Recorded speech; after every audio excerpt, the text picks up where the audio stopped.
기도를 드려도 마음이 무겁고 찬송을 불러도 불안이 가시지 않으며 성경을 펼쳐도 눈에 들어오지 않습니다. 새벽마다 무릎을 꿇어도 형편은 달라지지 않고 애타게 부르짖어도 하늘은 묵묵부답인 것만 같습니다. 믿음이 없는 것은 아닙니다.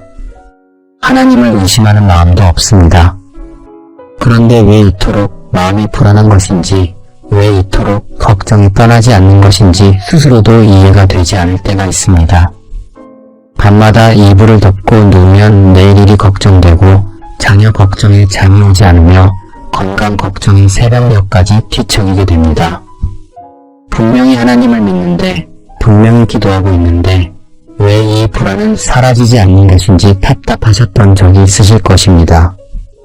오늘 여러분께 한 사람의 이야기를 전해드리려 합니다. 그는 사형수였습니다. 로마 제국의 지하 감옥에 갇혀 있었고 언제 목이 잘릴지 모르는 상황이었습니다. 차가운 돌바닥 위에서 쇠사슬에 묶인 채 매일을 보내야 했고 햇볕 한 줄기 들어오지 않는 어둠 속에서 처형의 날을 기다리는 처지였습니다. 상식적으로 생각하면 그는 절망해야 마땅하였으며 두려움에 떨어야 당연하였습니다. 그런데 놀라운 일이 일어나게 됩니다. 그 감옥에서 그가 쓴 편지에는 기쁨이라는 단어가 16번이나 등장합니다. 사형 집행을 기다리는 사람의 글에서 기쁨이 넘쳐 흐르고 있었습니다. 그 사람이 바로 사도 바울이며 그 편지가 바로 빌립보서입니다. 오늘 이 영상에서 여러분은 바울이 옥중에서 발견한 6가지 믿음의 선언을 듣게 됩니다. 이 선언들은 죽음 앞에서도 흔들리지 않았던 바울의 비밀이었으며 어떤 상황에서도 기쁨을 잃지 않았던 그의 영적 무기였습니다. 이 영상이 끝날 때쯤이면 여러분의 불안이 평안으로 바뀌기 시작하고 걱정이 믿음으로 변화되는 경험을 하시게 됩니다. 바울이 사형수의 몸으로 고백했던 그 선언들을 여러분도 붙들 수 있게 되실 것입니다. 빌립보서를 이해하려면 먼저 빌립보라는 도시와 바울의 인연을 알아야 합니다. 빌립보는 마게도냐 지방의 주요 도시로 로마의 식민지였습니다. 바울이 이곳에 처음 발을 디딘 것은 그의 2차 선교 여행 때였고 유럽 땅에 세운 첫 번째 교회가 바로 빌립보 교회입니다. 바울에게 빌립보 교회는 각별한 존재로 남아 있었습니다. 다른 교회들과 달리 빌립보 교회는 바울의 사역을 물질로 후원한 유일한 교회였기에 바울의 마음속에 특별한 자리를 차지하고 있습니다. 바울은 빌립보에서 복음을 전하다가 감옥에 갇히게 됩니다. 매를 맞고 착고에 채워졌지만 그 한밤중에 오히려 찬송을 불렀습니다. 그때 지진이 일어나 감옥 문이 열렸고 그 밤에 간수와 그의 온 가족이 예수님을 믿게 되었습니다. 이것이 빌립보 교회의 시작이었습니다. 고통 속에서도 찬송이 터져나왔고 결박된 몸으로도 기쁨을 잃지 않았던 바울의 모습이 여기서부터 시작됩니다. 여러분도 혹시 힘든 상황 속에서 찬송을 부르기 어려우셨던 적이 있으실 것입니다. 기도는커녕 한숨만 나오고 찬양은커녕 눈물만 흐르던 밤을 보내신 적도 있으실 테고요. 바울도 그런 밤을 수없이 지나왔습니다. 하지만 그는 그 어둠 속에서 빛을 발견하는 법을 배웠고 그 비밀을 우리에게 전해주고 있습니다. 그로부터 약 10년의 세월이 흘렀습니다. 바울은 이제 로마의 감옥에 갇혀 있었으며 상황은 이전과 전혀 달라져 있었습니다. 빌립보 감옥에서는 하룻밤 만에 풀려났지만 로마 감옥에서는 언제 끝날지 알 수 없는 상황입니다. 재판을 기다리는 동안 바울은 쇠사슬에 묶여 있어야 했고 로마 군인이 항상 곁에서 지켜보고 있었습니다. 자유롭게 다니며 복음을 전하던 그가 이제는 한 발짝도 움직일 수 없는 처지가 된 셈입니다.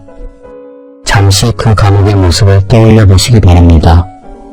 로마 시대의 감옥은 지하에 있었기에 축축한 공기가 뼈 속까지 스며들었습니다. 햇빛은 들어오지 않았고 어둠만이 가득하였으며 쇠사슬이 움직일 때마다 쨍그랑 소리가 메아리쳤습니다. 곰팡이 냄새와 습기가 가득한 그곳에서 바울은 편지를 쓰기 시작합니다. 손목이 철새에 묶인 채로 희미한 불빛 아래에서 한 글자 한 글자 정성을 담아 적어 나갔습니다. 펜을 움직일 때마다 사슬이 부딪히는 소리가 났을 테고 그 소리 사이사이로 바울의 기도가 흘러나왔을 것입니다. 그런데 놀라운 것은 이 편지에 담긴 분위기입니다. 어둡고 축축한 옥에서 쓴 글인데 그 안에는 놀랍게도 기쁨이 가득하였습니다. 내가 그리스도 안에서 크게 기뻐하였다고 바울은 고백합니다. 또한 너희는 주 안에서 항상 기뻐하라 다시 말하노니 기뻐하라고 선포하기도 합니다. 사형을 기다리는 사람의 입에서 기쁨의 말이 쏟아져 나왔습니다. 이것이 어떻게 가능한 것인지 우리는 묻지 않을 수 없습니다. 세상의 기쁨은 환경에 따라 달라집니다. 좋은 일이 생기면 기뻐하고 나쁜 일이 생기면 슬퍼하는 것이 당연합니다. 승진하면 기쁘고 해고당하면 슬프며 건강하면 감사하고 아프면 낙심하기 마련입니다. 우리의 감정은 상황에 휘둘리기 쉽고 환경이 바뀌면 마음도 함께 흔들립니다. 그러나 바울이 말하는 기쁨은 환경과 상관이 없었습니다. 감옥에 갇혀 있어도 기뻐할 수 있었으며 사형을 앞두고도 평안할 수 있는 삶을 살았습니다. 이것이 세상의 기쁨과 다른 점이며 빌립보서가 우리에게 전하고자 하는 핵심이기도 합니다. 돈이 있어야 행복하고 건강해야 감사하며 일이 잘 풀려야 기뻐하는 것이 세상의 방식입니다. 하지만 그리스도 안에서의 기쁨은 전혀 다릅니다. 없어도 감사하고 아파도 찬양하며 막혀도 소망할 수 있게 됩니다. 이 기쁨의 비밀을 바울은 빌립보서에 담아두었습니다. 바울이 빌립보 교회에 편지를 쓴 데는 이유가 있습니다. 빌립보 교회가 에바브로디도라는 사람을 통해 바울에게 선물을 보내왔기 때문입니다. 옥에 갇힌 바울을 위해 물질적인 도움과 함께 문안을 보내왔습니다. 바울은 그 사랑에 감사하며 답장을 쓰게 되었고 그것이 바로 빌립보서입니다. 단순한 감사 편지가 아니었습니다. 바울은 이 편지를 통해 자신이 어떻게 기쁨을 유지하고 있는지, 어떻게 평안을 누리고 있는지 그 비밀을 나누고자 하였습니다. 빌립보서는 짧은 편지입니다. 단 4장으로 이루어져 있어서 한 번에 읽어 내려갈 수 있을 만큼 분량이 적습니다. 하지만 그 안에 담긴 메시지는 깊고도 풍성합니다. 기쁨의 서신이라 불리는 이유가 있으며 수많은 성도들이 이 짧은 편지에서 위로를 받고 힘을 얻어왔습니다. 삶이 힘들 때, 환경이 어려울 때, 마음이 무거울 때 빌립보서를 펼치면 바울의 기쁨이 전해져 옵니다. 오늘 이 시간 여러분과 함께 빌립보서에 담긴 6가지 믿음의 선언을 살펴보려 합니다. 첫 번째 선언은 살아도 죽어도 그리스도가 존귀히 여김을 받으신다는 고백이며 두 번째 선언은 그리스도 예수의 마음을 품으라는 권면입니다. 세 번째 선언은 세상의 빛으로 살라는 부르심이며 네 번째 선언은 표대를 향해 달려가라는 격려를 담고 있습니다. 다섯 번째 선언은 주 안에서 항상 기뻐하라는 명령이고 여섯 번째 선언은 내게 능력 주신 자 안에서 모든 것을 할 수 있다는 확신을 전합니다. 이 6가지 선언은 바울이 죽음 앞에서 뽑아낸 인생의 보물과도 같습니다. 화려한 강단에서 외친 말이 아니라 쇠사슬에 묶인 채 고백한 진실이었기에 더욱 무게가 있습니다. 옥의 어둠 속에서도 빛나던 바울의 믿음, 사형 집행을 기다리면서도 흔들리지 않던 바울의 기쁨, 그 비밀이 이 6가지 선언 안에 담겨있기 때문입니다. 오늘 이 선언들을 하나씩 살펴보며 여러분의 마음에도 그 기쁨이 심겨지기를 바라며 그 평안이 여러분의 삶에 스며들기를 소망합니다. 빌립보서를 읽으실 때 기억하셔야 할 것이 있습니다. 이 편지를 쓴 바울의 상황이 우리보다 더 좋았던 것이 아니라는 사실입니다. 오히려 우리보다 훨씬 더 어려운 처지에 있었습니다. 옥에 갇혀 있었고 사형을 기다리는 중이었으며 자유를 빼앗긴 상태입니다. 그럼에도 불구하고 그는 기뻐할 수 있습니다. 환경이 바뀌어서가 아닙니다. 마음이 바뀐 덕분입니다. 상황이 나아져서가 아니라 시선이 달라진 까닭입니다. 바울은 자신의 처지를 바라본 것이 아니라 그리스도를 바라보았고 그래서 기뻐할 수 있었습니다. 여러분의 상황이 어떠하든 상관이 없습니다. 지금 힘든 일을 겪고 계셔도 괜찮고 걱정이 떠나지 않으셔도 괜찮습니다. 바울도 처음부터 기쁨으로 가득한 사람이 아니었습니다. 그도 힘들었고 연약하였으며 눈물을 흘린 적도 있습니다. 하지만 그는 그리스도 안에서 기쁨의 비밀을 발견하였으며 그 비밀을 이 편지에 담아 우리에게 전해주었습니다. 오늘 이 시간이 여러분에게도 그 비밀을 발견하는 시간이 되기를 바라며 불안이 사라지고 걱정이 녹아내리는 경험을 하시게 되기를 소망합니다. 하나님께서는 바울에게 주셨던 그 기쁨을 오늘 밤 여러분에게도 동일하게 부어주시기를 원하십니다. 환경은 변하지 않아도 마음이 변할 수 있고 상황은 그대로여도 시선이 달라질 수 있습니다. 바울이 걸었던 그 길을 여러분도 함께 걸어가시게 됩니다. 편안하게 누워 계시기 바랍니다. 눈을 감으셔도 좋고 천장을 바라보셔도 괜찮습니다. 오늘 하루의 짐을 내려놓으시고 마음의 긴장을 풀어주시기 바랍니다. 이제부터 바울과 함께 빌립보서의 여정을 시작하게 됩니다. 로마 옥중의 어둠 속에서 빛났던 바울의 믿음, 사슬 소리 사이로 울려 퍼졌던 바울의 찬송, 사형수의 입에서 흘러나왔던 기쁨의 고백을 함께 들어보시기 바랍니다. 이 말씀이 여러분의 마음에 깊이 스며들어 불안을 몰아내고 걱정을 가라앉히며 평안으로 가득 채워주시기를 기도하겠습니다. 이제 바울의 첫 번째 선언을 들어보시겠습니다. 이 선언은 빌립보서 1장에 기록되어 있으며 바울이 사형을 앞둔 상황에서 선포한 놀라운 믿음의 선언입니다. 바울은 이렇게 선포합니다. 살든지 죽든지 내 몸에서 그리스도가 존귀되게 하려 하나니 이는 내게 사는 것이 그리스도니 죽는 것도 유익함이라. 이 말씀을 천천히 되새겨 보시기 바랍니다. 살든지 죽든지 그리스도가 존귀되게 하겠다고 말합니다. 죽음 앞에 선 사람의 입에서 이런 선언이 나올 수 있다는 것이 얼마나 놀라운 일인지 모릅니다. 우리는 보통 죽음 앞에서 두려움을 느낍니다. 죽고 싶지 않다는 생각, 더 살고 싶다는 마음, 사랑하는 사람들 곁에 오래 있고 싶다는 소망이 밀려오기 마련입니다. 이것은 자연스러운 감정이며 하나님께서 우리에게 주신 생명에 대한 본능이기도 합니다. 그런데 바울은 죽음 앞에서 전혀 다른 선언을 하게 됩니다. 살아도 좋고 죽어도 좋다고 말합니다. 중요한 것은 오직 그리스도가 존귀 여김을 받으시는 것이라고 선포합니다. 이 선언이 어떻게 가능한 것인지 우리는 생각해 보아야 합니다. 잠시 바울의 상황을 떠올려 보시기 바랍니다. 그는 지금 로마의 지하 감옥에 갇혀 있으며 창문도 없고 햇빛도 들어오지 않는 어두운 곳에 있습니다.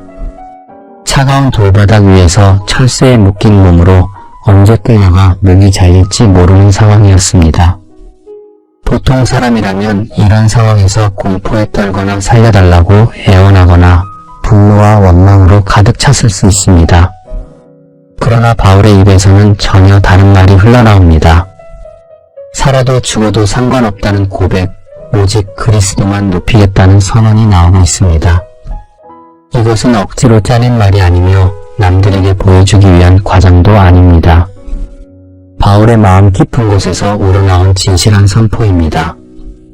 어떻게 이런 선언이 가능한지 그 비밀을 우리는 알아야 합니다. 바울이 죽음을 두려워하지 않았던 것은 그가 특별히 용감한 사람이어서가 아닙니다.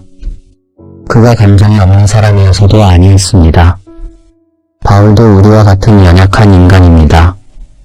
두려움도 느꼈고 외로움도 경험하였으며 고통 속에서 신음한 적도 있습니다. 그러나 그에게는 죽음보다 더 큰 것이 있었고 바로 그리스도였습니다. 바울에게 삶의 의미는 그리스도였습니다. 숨 쉬는 이유도 일어나는 이유도 하루를 살아가는 이유도 오직 그리스도뿐입니다. 그래서 그는 내게 사는 것이 그리스도라고 고백할 수 있습니다. 이 말씀은 단순한 신앙 고백이 아닙니다. 삶 전체를 그리스도께 드린 사람만이 할 수 있는 인생의 선언입니다. 여러분의 삶의 이유는 무엇입니까? 무엇을 위해 아침마다 일어나시며 무엇을 위해 하루를 살아가시는지 생각해 보신 적이 있으실 것입니다. 혹시 자녀를 위해서라고 대답하실 수도 있고 가족을 위해서라고 말씀하실 수도 있습니다. 그 마음은 아름다운 마음입니다. 그러나 바울은 우리에게 더 깊은 질문을 던집니다. 자녀도 가족도 귀하지만 그보다 더 궁극적인 삶의 이유가 있느냐고 묻습니다. 어쩌면 우리는 삶의 이유를 깊이 생각해 본 적이 없는지도 모릅니다. 그냥 하루하루를 살아가고 주어진 일들을 처리하며 시간이 흘러가는 대로 살아왔을 수 있습니다. 그러나 바울은 삶의 이유가 분명한 사람이었습니다. 그에게 삶의 이유는 그리스도였습니다. 아침에 눈이 뜨는 것도 그리스도 때문이요. 오늘 하루를 살아가는 것도 그리스도 때문입니다. 이 명확한 삶의 목적이 바울에게 죽음을 초월하는 힘을 주었습니다. 바울이 그리스도를 삶의 이유로 삼았을 때 놀라운 일이 일어났습니다. 죽음이 더 이상 두려움의 대상이 아니게 되었습니다. 죽는 것도 유익함이라고 그는 선포합니다. 죽음이 유익이라니 이 말이 처음에는 이상하게 들릴 수 있습니다. 그러나 바울의 논리를 따라가 보면 이해가 됩니다. 사는 것이 그리스도라면 죽는 것은 그리스도를 더 온전히 만나는 일입니다. 이 땅에서 그리스도를 위해 살다가 죽음을 통해 그리스도의 품에 안기는 것이기에 죽음도 유익이 되는 셈입니다. 이것이 바울이 발견한 첫 번째 비밀입니다. 삶의 중심에 그리스도를 두면 죽음의 두려움이 사라집니다. 죽음이 끝이 아니라 새로운 시작이 되며 상실이 아니라 만남이 되는 까닭입니다. 바울은 이 비밀을 알았기에 사형을 앞두고도 담대할 수 있었습니다. 목에 갇혀 있어도 처형의 날을 기다리면서도 그의 마음에는 평안이 있습니다. 이 평안은 상황에서 오는 것이 아니며 환경이 좋아져서 얻는 것도 아닙니다. 오직 그리스도 안에서만 누릴 수 있는 평안이요. 세상이 줄 수도 빼앗을 수도 없는 평안이기 때문입니다. 바울은 그 평안 안에 거하고 있었기에 가장 어두운 곳에서도 빛을 발할 수 있었습니다. 여러분도 혹시 죽음이 두려우신 적이 있으실 것입니다. 내가 언제 죽을지 모른다는 불안, 죽으면 어떻게 되는지에 대한 두려움, 사랑하는 사람을 두고 떠나야 한다는 슬픔이 마음을 짓누른 적이 있으셨을 것입니다. 그 두려움은 자연스러운 감정이며 하나님께서는 그 두려움을 아십니다. 그러나 하나님께서는 우리에게 그 두려움을 이길 수 있는 길을 열어주셨습니다. 그 길이 바로 그리스도입니다. 그리스도 안에서 죽음은 끝이 아닙니다. 그리스도께서 죽음을 이기셨기에 우리도 죽음을 이길 수 있습니다. 그리스도께서 부활하셨기에 우리도 부활할 것입니다. 이것이 우리가 가진 소망이며 바울이 붙들었던 확신입니다. 바울은 이 확신 위에 서 있었기에 살든지 죽든지 상관없다고 선언할 수 있었습니다. 그러나 바울의 선언에서 더 중요한 것이 있습니다. 그것은 살든지 죽든지 그리스도가 존귀히 되게 하겠다는 부분입니다. 바울의 관심은 자기 자신이 아니었습니다. 내가 살든지 죽든지가 중요한 것이 아니라 그리스도가 존귀히 여김을 받으시느냐가 중요합니다. 이것이 바울의 삶의 목표였으며 그의 인생 전체를 관통하는 주제입니다. 우리의 삶도 마찬가지입니다. 내가 어떤 상황에 처해 있든 어떤 어려움을 겪고 있든 중요한 것은 그 상황에서 그리스도가 존귀히 여김을 받으시느냐 하는 점이기 때문입니다. 힘들 때 낙심하는 것은 자연스러운 일이며 아플 때 힘든 것은 당연합니다. 그러나 그 힘든 속에서도 그리스도를 바라보며 신뢰한다면 그것이 바로 그리스도를 존귀히 여기는 삶이고, 그 아픔 속에서도 하나님의 선하심을 믿는다면 그것이 바로 그리스도를 높이는 삶이 됩니다. 바울은 옥중에서 이 선언을 하였습니다. 편안한 곳에서 한 말이 아닙니다. 차가운 돌바닥 위에서 결박된 상태로 언제 죽을지 모르는 상황에서 한 선포입니다. 그렇기에 이 선언은 더욱 무게가 있으며 우리에게 더욱 깊은 울림을 줍니다. 바울이 극한 상황에서도 이렇게 선포할 수 있었다면 우리도 우리의 자리에서 이 선언을 할 수 있습니다. 지금 여러분이 겪고 계신 어려움이 무엇이든 그 자리에서 그리스도를 높이실 수 있습니다. 병상에 누워 계신 분도, 경제적 어려움을 겪고 계신 분도, 관계의 아픔을 안고 계신 분도 그 자리에서 그리스도를 존귀히 여기실 수 있는 까닭입니다. 상황이 바뀌어야 하나님을 찬양할 수 있는 것이 아닙니다. 지금 이 자리에서, 이 상황에서도 하나님께서는 우리의 신뢰를 기다리고 계십니다. 어쩌면 지금 여러분의 상황도 바울 못지않게 힘드실 수 있습니다. 병원 침대에 누워 계실 수도 있고, 경제적인 어려움으로 밤잠을 설치실 수도 있으며, 가족 간의 갈등으로 마음이 무거우실 수도 있고, 외로움과 우울함이 밀려오실 수도 있습니다. 그 어떤 상황이든 하나님께서는 여러분을 보고 계십니다. 그리고 그 자리에서 하나님을 신뢰하는 여러분의 믿음을 하나님께서는 귀하게 여기십니다. 바울처럼 완벽하게 선포하지 못해도 괜찮고 여전히 두려움이 있어도 괜찮습니다. 중요한 것은 그 두려움 속에서도 하나님을 바라보는 자세입니다. 불완전한 믿음이라도 하나님을 향한 믿음이라면 하나님께서는 받으십니다. 하나님께서는 여러분의 상황을 다 알고 계십니다. 여러분의 아픔을 아시고 여러분의 눈물을 세시며 여러분의 탄식을 들으십니다. 그 가운데서도 하나님을 신뢰하는 여러분을 보시며 그 모습에 기뻐하십니다.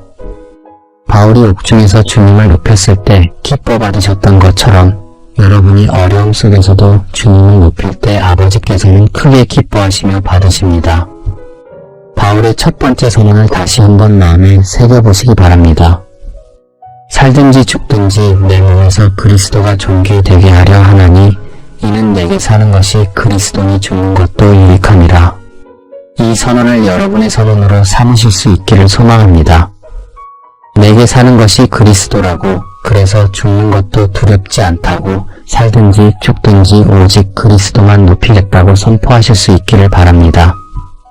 이 선언을 처음부터 완벽하게 하실 필요는 없으며 먼저 마음속으로 작게 시작해 보십시오. 주님, 저도 바울처럼 선포하고 싶습니다. 제 삶의 이유가 주님이 되게 해주세요. 이렇게 작은 기도로 시작하셔도 됩니다. 하나님께서는 그 작은 믿음의 고백도 귀하게 받으십니다. 이 선언이 여러분의 입술에서 나올 때 여러분의 삶에도 변화가 일어나기 시작합니다. 두려움이 물러가고 평안이 찾아오며 불안이 사라지고 확신이 자리 잡게 됩니다. 바울이 경험했던 그 평안을 여러분도 경험하시게 될 것입니다. 이제 바울의 두 번째 선언을 들어보시겠습니다. 이 선언은 빌립보서 2장에 기록되어 있으며 그리스도인의 삶의 자세를 가장 깊이 있게 보여주는 말씀입니다. 바울은 이렇게 권면합니다. 너희 안에 이 마음을 품으라. 곧 그리스도 예수의 마음이니.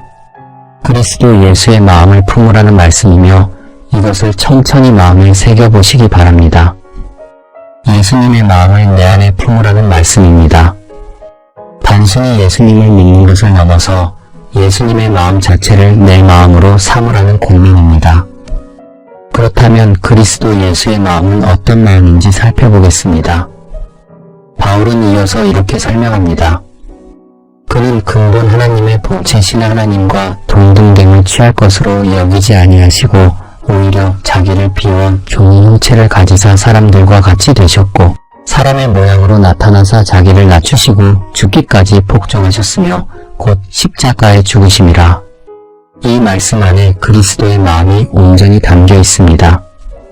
잠시 이 장면을 마음에 그려보시기 바랍니다. 예수님은 하늘에서 아버지와 함께 영광 가운데 계셨습니다. 천사들이 끊임없이 찬양하고 경배하는 그 자리에 계셨으며 모든 것을 창조하시고 모든 것을 다스리시며 모든 것 위에 높이 계신 분입니다. 그런데 그분이 하늘 보좌를 떠나 영광의 옷을 벗으시고 연약한 인간의 몸을 입으셨으며 왕궁이 아닌 마구간에서 태어나셨습니다. 이것이 자기를 비우심의 시작이었습니다. 그렇게 가장 높은 곳에서 가장 낮은 곳으로 내려오셨습니다. 천사들의 찬양 대신 가난한 목자들의 방문을 받으셨고 왕이 면류관 대신 말구 위에 누우셨습니다. 이것이 자기를 비우신 그리스도의 마음입니다. 이것이 바로 그리스도의 마음입니다. 자기를 비우는 마음, 자기를 낮추는 마음, 섬기는 마음이기 때문입니다. 예수님은 높아지려 하지 않으셨습니다. 인정받으려 하지 않으셨고 대접받으려 하지도 않으셨으며 오히려 자기를 비우시고 낮추시어 종의 자리까지 내려가셨습니다. 우리는 보통 높아지고 싶어 합니다. 인정받고 싶고 존경받고 싶으며 다른 사람들보다 나은 위치에 서고 싶어 하기 마련입니다. 이것은 자연스러운 인간의 본능이며 누구나 가지고 있는 마음이기도 합니다. 그러나 예수님은 정반대의 길을 걸으셨습니다. 가장 높은 곳에서 가장 낮은 곳으로 내려오시고 섬김을 받으실 분이 오히려 섬기는 자가 되셨습니다. 바울이 이 말씀을 전한 이유가 있습니다. 당시 빌립보 교회 안에는 다툼과 분쟁이 있었습니다. 서로 자기가 옳다고 주장하고 서로 자기를 높이려는 마음이 있었던 까닭입니다.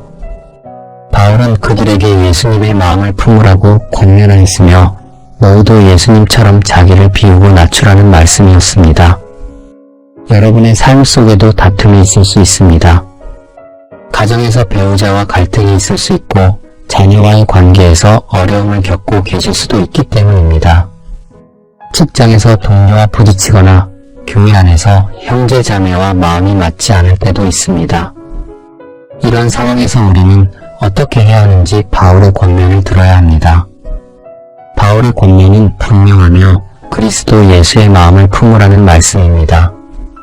내가 옳다고 주장하기보다 먼저 자신을 낮추라는 권면이며 내가 인정받으려 하기보다 먼저 상대방을 인정하라는 가르침이기도 합니다. 이것이 그리스도의 마음을 품는 삶입니다. 자기를 비운다는 것은 쉬운 일이 아닙니다. 우리의 본성은 자기를 채우려 하고 자기를 높이려 하기 마련입니다. 내가 손해보는 느낌, 내가 무시당하는 느낌, 내 권리가 침해당하는 느낌이 들 수 있습니다. 그래서 자기를 비우는 것이 어렵습니다. 그러나 예수님은 그 길을 먼저 걸어가셨습니다. 하나님이시면서 종이 되셨고 영광의 자리에서 십자가의 자리로 내려오신 것입니다. 그분이 먼저 그 길을 보여주셨기에 우리도 그 길을 걸어갈 수 있습니다. 혹시 지금 누군가와 갈등 중이신 분이 계실 수 있습니다. 용서하기 어려운 사람이 있거나 마음을 열기 힘든 관계가 있으실 수도 있기 때문입니다. 그 마음을 하나님께서는 다 알고 계십니다. 어쩌면 그 상대방이 먼저 잘못했다고 생각하실 수도 있습니다. 내가 왜 먼저 몸을 낮춰야 하는지, 내가 왜 먼저 손을 내밀어야 하는지 납득이 되지 않으실 수도 있기 때문입니다. 그 마음도 주님께서는 이해하십니다. 억울한 마음, 서운한 마음, 분한 마음을 주님께서는 헤아리고 계십니다. 그러나 주님께서는 우리에게 한 걸음 더 나아가시라고 권면하십니다. 그리스도의 마음을 품고 먼저 겸손히 내려가라고 말씀하십니다. 이것은 지는 것이 아니며 약해지는 것도 아닙니다. 오히려 가장 강한 사람만이 할 수 있는 일이기 때문입니다. 예수님은 가장 강하신 분이셨기에 가장 낮아지실 수 있었습니다. 하나님이심으로 종이 되실 수 있었고 모든 것을 가지셨기에 모든 것을 비우실 수 있는 분이셨습니다. 진정한 강함은 자기를 비울 수 있는 데서 나옵니다. 바울 자신도 이 마음을 품고 살았습니다. 그는 유대인 중에 유대인이었으며 바리새인 중에 바리새인이기도 했습니다. 학식도 있었고 지위도 있었으며 자랑할 것이 많은 사람입니다. 세상의 기준으로 보면 성공한 사람이었고 존경받을 만한 위치에 있었습니다. 그러나 그는 그 모든 것을 배설물로 여겼다고 고백합니다. 그리스도를 아는 것이 가장 고귀하기에 다른 모든 것을 기꺼이 버렸다고 말합니다.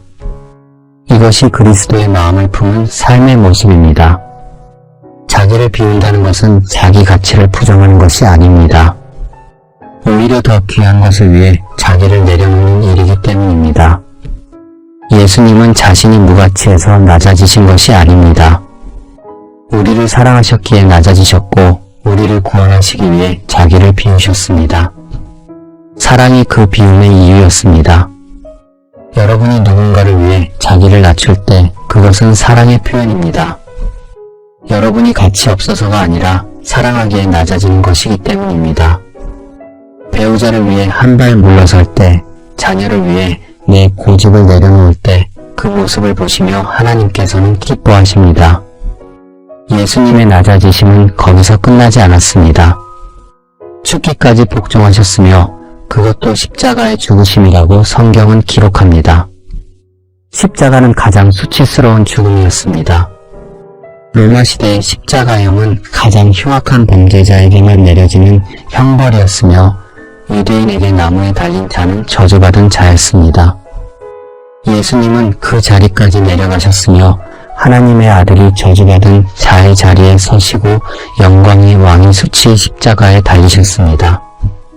이것이 사랑의 깊이이며 이것이 그리스도의 마음의 깊이입니다. 단순히 조금 낮아진 것이 아니라 가장 낮은 곳까지 내려가신 까닭입니다. 우리를 향한 사랑이 그토록 깊었기에 그분의 낮아지심도 그토록 깊었습니다. 이 사랑을 묵상할 때 우리의 마음도 변화되기 시작합니다.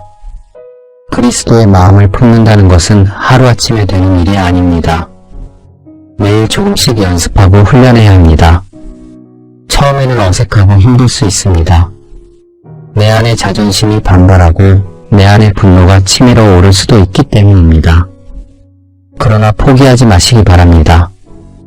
예수님도 겟세마네 동산에서 피땀을 흘리시며 기도하셨습니다. 십자가의 길이 쉽지 않았기에 주님은 그 길을 끝까지 걸어가셨습니다. 오늘 작은 일에서부터 시작해 보시기 바랍니다. 가정에서 먼저 양보하고 직장에서 먼저 인사하며 교회에서 먼저 섬겨 보십시오. 내가 옳다고 주장하기 전에 먼저 상대방의 말에 귀를 기울여 보시기 바랍니다. 내가 인정받으려 하기 전에 먼저 상대방을 인정해 주십시오. 그 작은 실천들이 모여서 그리스도의 마음을 닮아가는 삶이 됩니다. 하나님께서는 낮아지는 자를 높이십니다. 예수님도 자기를 낮추셨기에 하나님께서 그를 높이셨다고 성경은 기록합니다. 모든 이름 위에 뛰어난 이름을 주셨으며 하늘과 땅과 땅 아래에 있는 모든 자들이 무릎을 꿇게 하셨고 낮아짐의 끝에 높아짐이 있었습니다. 이것이 하나님 나라의 법칙입니다.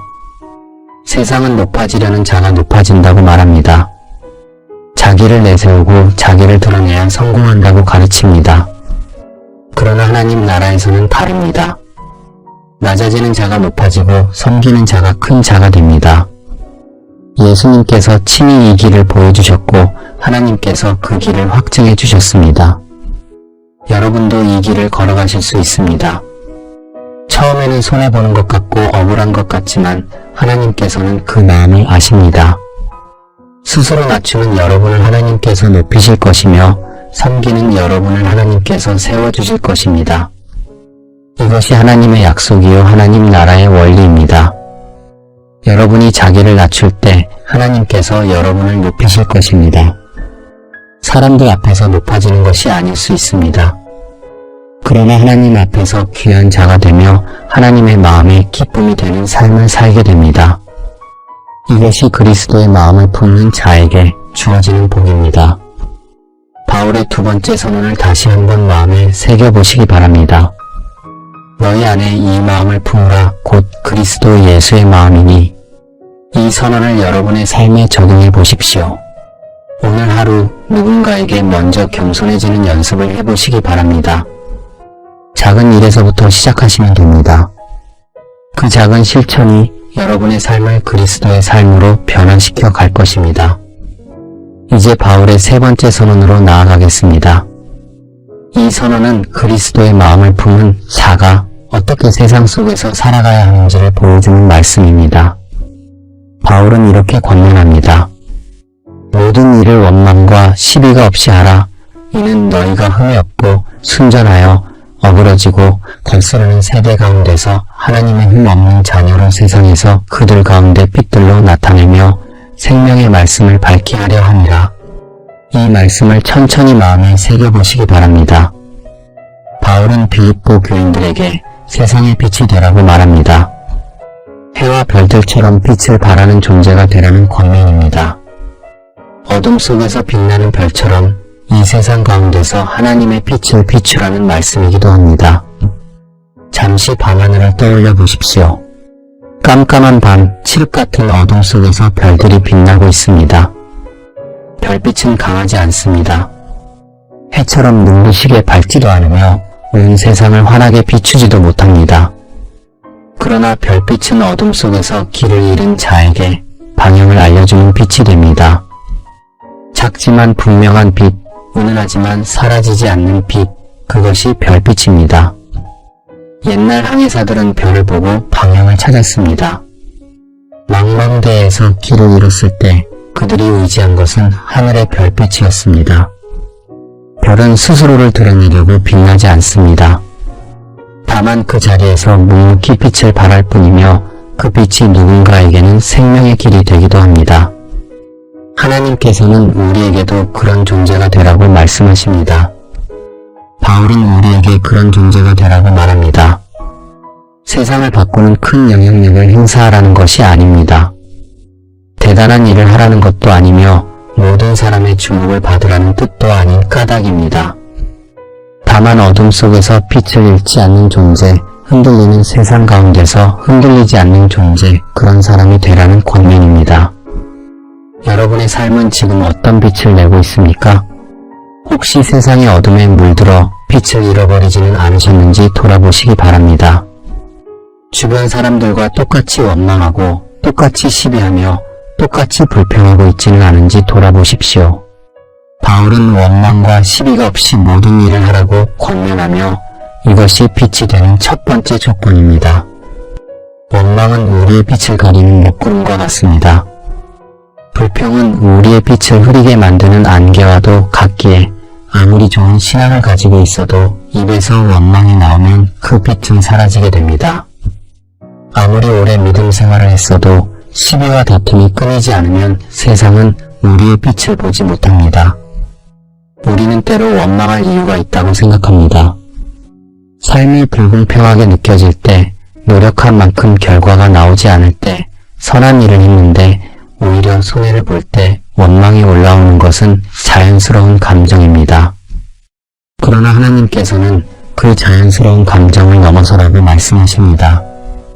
원망할 이유가 있어도 원망하지 않는 것, 불평할 상황에서도 감사를 선택하는 것, 그것이 세상과 다른 빛입니다.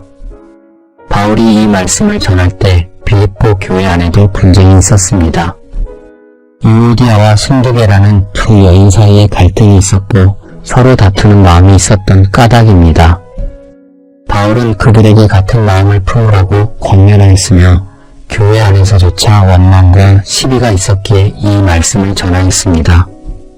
여러분의 마음속에도 원망이 있을 수 있습니다. 삶이 힘들고 지칠 때 왜 나만 이렇게 고생해야 하는지 불평이 올라올 수 있습니다. 하나님께 대한 원망이 있을 수도 있고 주변 사람에 대한 불만이 있을 수도 있기에 그 마음을 하나님께서는 다 알고 계십니다. 그러나 하나님께서는 우리에게 원망 대신 감사를, 시비 대신 평화를 선택하라고 말씀하십니다. 그것이 빛이 되는 길입니다. 세상 사람들은 조금만 힘들어도 원망합니다. 조금만 불편해도 불평하고 조금만 손해를 봐도 시비를 걸기 마련입니다. 그러나 하나님의 자녀는 다릅니다. 하나님께서는 우리가 빛이 되기를 원하십니다. 우리가 세상에서 특별한 존재가 되어 하나님의 성품을 드러내기를 바라십니다. 어둠 속에서 빛나는 별처럼 험한 세상에서 하나님의 사랑과 은혜를 나타내는 존재가 되기를 소망하십니다. 그것이 하나님께서 우리를 이 땅에 두신 이유이며 그것이 하나님의 자녀로서 우리가 감당해야 할 사명입니다. 어려움 가운데서도 감사할 수 있고 손해를 보면서도 평화를 지킬 수 있습니다. 그것이 바로 세상과 다른 빛이며 어둠 속에서 빛나는 별빛입니다. 사람들은 그 빛을 보고 놀라게 됩니다. 왜 저 사람은 저렇게 힘든 상황에서도 불평하지 않는지, 왜 저 사람은 저렇게 억울한 일을 당하고도 원망하지 않는지 사람들은 그 이유를 궁금해하기 마련입니다. 그때 우리는 생명의 말씀을 밝게 할 수 있습니다. 바울은 빛들로 나타내며 생명의 말씀을 밝게 하려 함이라고 말합니다. 우리의 삶 자체가 복음의 증거가 되어야 한다는 뜻입니다. 말로만 전하는 복음이 아니라 삶으로 보여주는 복음이 필요합니다. 원망 없는 삶, 시비 없는 삶, 그것이 가장 강력한 전도이며 가장 아름다운 간증입니다. 어쩌면 여러분 주변에도 여러분의 빛을 바라보는 사람이 있을 수 있습니다. 직장 동료가 여러분의 삶을 보고 있을 수 있고 이웃이 여러분의 모습을 지켜보고 있을 수도 있습니다. 가족들이 여러분의 신앙을 관찰하고 있을 수도 있으며 그들에게 여러분은 어떤 빛을 비추고 있는지 생각해 보시기 바랍니다. 바울은 어그러지고 거스르는 세대라고 표현합니다. 비뚤어지고 삐뚤어진 세대라는 뜻입니다. 바른 것이 바르게 여겨지지 않고 선한 것이 선하게 인정받지 못하는 세상입니다. 그런 세상 가운데서 우리는 하나님의 흠 없는 자녀로 살아야 합니다. 흠 없다는 것은 완벽하다는 뜻이 아닙니다. 실수하지 않는다는 의미도 아니며 죄를 짓지 않는다는 것도 아닌 까닭입니다. 흠 없다는 것은 진실하다는 뜻입니다. 겉과 속이 다르지 않고 말과 행동이 일치하며 하나님 앞에서나 사람 앞에서나 한결같은 삶을 사는 것입니다. 우리는 모두 부족한 존재입니다. 실수도 하고 넘어지기도 하며 때로는 하나님의 뜻에서 벗어나기도 합니다. 그러나 중요한 것은 그 부족함을 인정하고 다시 일어나는 일입니다. 넘어졌을 때 숨기지 않고 잘못했을 때 변명하지 않으며 부족함을 인정하고 하나님 앞에 나아가는 것, 그것이 바로 진실한 삶이기 때문입니다. 하나님께서는 완벽한 사람을 원하시는 것이 아니라 진실한 사람을 원하십니다. 세상은 위선을 싫어합니다. 교회 다니면서 세상 사람들과 똑같이 행동하는 것을 보면 사람들은 실망합니다. 예배당에서는 경건하다가 예배당 밖에서는 전혀 다른 모습을 보이면 그것은 빛이 아니라 어둠이 됩니다. 바울은 그런 삶을 경계하며 진실한 삶을 살라고 권면합니다. 어쩌면 우리도 모르는 사이에 그 얼굴을 가지고 살고 있을 수 있습니다. 교회에서는 성도의 모습으로, 세상에서는 세상 사람의 모습으로 살고 있을 수도 있습니다. 그러나 하나님께서는 우리의 모든 모습을 보고 계십니다. 교회 안에서의 모습만이 아니라 교회 밖에서의 모습도, 사람들 앞에서의 모습만이 아니라 혼자 있을 때의 모습도 하나님께서는 다 알고 계십니다. 그분 앞에서 진실한 삶을 살아야 하며 그것이 빛이 되는 길입니다. 여러분은 지금 어디에서 빛을 바라고 계십니까? 가정에서 빛이 되고 계신지 돌아보십시오. 배우자에게, 자녀에게, 부모님께 어떤 빛을 비추고 계십니까? 직장에서는 어떠합니까? 동료들에게, 후배들에게, 상사에게 어떤 빛을 나타내고 계신지 생각해 보시기 바랍니다. 빛이 된다는 것은 대단한 일을 하는 것이 아닙니다. 작은 일에 충실하고 맡은 바 책임을 다하며 어려운 상황에서도 원망하지 않는 것, 그것이 빛입니다. 손해를 보면서도 감사하고 억울한 일을 당해도 시비하지 않으며 힘든 가운데서도 기쁨을 잃지 않는 것, 그것이 바로 별빛이기 때문입니다. 바울 자신도 그렇게 살았습니다. 감옥에 갇혀 있으면서도 원망하지 않았고 매를 맞으면서도 하나님을 찬양하였으며 죽음 앞에서도 기뻐한 것입니다. 그의 삶 자체가 세상의 빛이었고 그의 모습 자체가 복음의 증거이기도 했습니다. 바울은 자신이 먼저 그렇게 살았기에 빌립보 교인들에게도 같은 삶을 권면할 수 있었습니다. 빌립보 감옥에서 바울과 실라가 찬양했을 때 그 찬양 소리가 얼마나 놀라웠을지 생각해 보십시오. 매를 맞아 온몸이 상처투성이인데 발에는 착고가 채워져 있는데 그 상황에서 찬양이 터져 나왔습니다. 다른 죄수들은 그 모습을 보며 놀랐을 것이며 간수도 이상하게 여겼을 것입니다. 그것이 바로 어둠 속에서 빛나는 별빛이었습니다. 바울의 찬양은 그 감옥 안에서 빛이 되었고 결국 간수의 가정이 복음을 받아들이게 된 것입니다. 오늘 밤 이 말씀을 들으시는 여러분도 세상의 빛이 되시기를 바랍니다. 어둠을 탓하지 마시고 대신 빛을 밝히십시오. 세상이 어둡다고 불평하기보다 여러분이 먼저 빛이 되십시오. 작은 빛 하나가 어둠을 밝히기 시작합니다. 매일 아침 눈을 뜨면 여러분이 만나는 첫 번째 사람에게 빛이 되어 보시기 바랍니다. 원망 대신 감사를, 불평 대신 격려를, 시비 대신 평화를 전해 보십시오. 아침에 일어나서 가족에게 먼저 웃으며 인사하고 출근길에 만나는 사람에게 따뜻한 눈빛을 보내며 직장에서 힘든 일이 있어도 원망하지 않는 것, 그것이 빛이 되는 삶입니다. 저녁에 집에 돌아와서 하루를 돌아볼 때 오늘 나는 어디에서 빛을 발했는지 생각해 보시기 바랍니다. 원망할 상황에서 감사를 선택했는지, 시비할 상황에서 평화를 선택했는지 스스로에게 물어보십시오. 매일 조금씩 빛을 발하다 보면 어느새 여러분의 삶 전체가 빛이 되어 있을 것입니다. 그 작은 실천이 여러분을 해와 별들처럼 빛나는 존재로 만들어 갈 것이며, 이것이 바울의 세 번째 선언이자 하나님의 자녀로서 우리가 걸어가야 할 길입니다. 계속해서 바울의 네 번째 선언을 만나보겠습니다. 이 선언은 믿음의 삶을 달리기에 비유하며 우리가 어디를 향해 살아가야 하는지를 보여주는 말씀입니다. 바울은 이렇게 고백합니다. 형제들아, 나는 아직 내가 잡은 줄로 여기지 아니하고 오직 한 일찍 뒤에 있는 것은 잊어버리고 앞에 있는 것을 잡으려고 표대를 향하여 그리스도 예수 안에서 하나님이 위에서 부르신 부름의 상을 위하여 달려가노라. 이 말씀을 천천히 마음에 새겨보시기 바랍니다. 바울은 자신의 삶을 달리기에 비유합니다. 경주하는 선수처럼 표대를 향해 달려간다고 말합니다. 결승선을 향해 온 힘을 다해 뛰는 선수의 모습을 떠올려 보십시오. 그 선수의 눈에는 오직 결승선만 보입니다. 옆에서 누가 뛰는지, 관중이 무슨 말을 하는지 신경 쓸 여유가 없습니다. 오직 앞만 보고 오직 결승선만 향해 달려갑니다. 고대 그리스 경기에서 달리기 선수들은 결승전에 세워진 표대를 향해 달렸습니다. 그 표대에 먼저 도착하는 자가 승리자가 되었고, 승리자에게는 월계관이 주어졌습니다. 바울은 그 경기의 이미지를 빌려 믿음의 삶을 설명하였습니다. 우리 모두는 믿음의 경주를 달리는 선수이며 하나님께서 준비하신 상을 향해 달려가고 있습니다. 바울이 말하는 표대는 무엇인지 생각해 보시기 바랍니다. 그것은 그리스도 예수 안에서 하나님이 위에서 부르신 부름의 상입니다. 세상적인 성공이나 명예가 아닙니다. 재물이나 권력도 아니며 사람들의 인정도 아닌 까닭입니다. 오직 하나님께서 주시는 상, 그리스도 안에서 완성되는 구원, 그것이 바울의 표대였습니다.